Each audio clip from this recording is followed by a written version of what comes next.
नमस्कार मंडळी. काही दिवसापूर्वी स्टार प्रवाहाच्या येड लागलं प्रेमाचं या लोकप्रिय मालिकेतून नीना कुलकर्णी यांनी एक्झिट घेतली होती.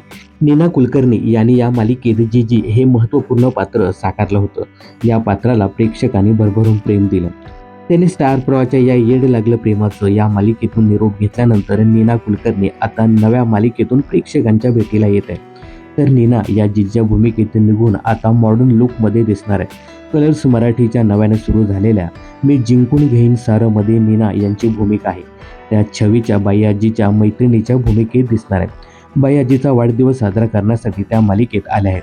आता हा त्यांचा कॅमिओ आहे की त्या पुढे मालिकेत दिसतील हे पाहणं खूपच इंटरेस्टिंग ठरणार आहे. मात्र नीना यांना पाहून प्रेक्षक आनंदी झाले आहेत. सोबतच ते नीना कुलकर्णी यांच्या लुकचं देखील कौतुक करताना दिसत आहेत. दरम्यान कलर्स मराठीच्या मी जिंकून घेईन सारं या मालिकेचा पहिला भाग प्रदर्शित झाला. त्यावेळी प्रेक्षकांचा चांगला प्रतिसाद मिळाला.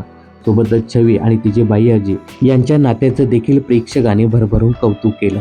मी जिंकून घेईन सारं ही मालिका दररोज संध्याकाळी 7 वाजता कलर्स मराठीच्या प्रेक्षकांच्या भेटीला येत आहे.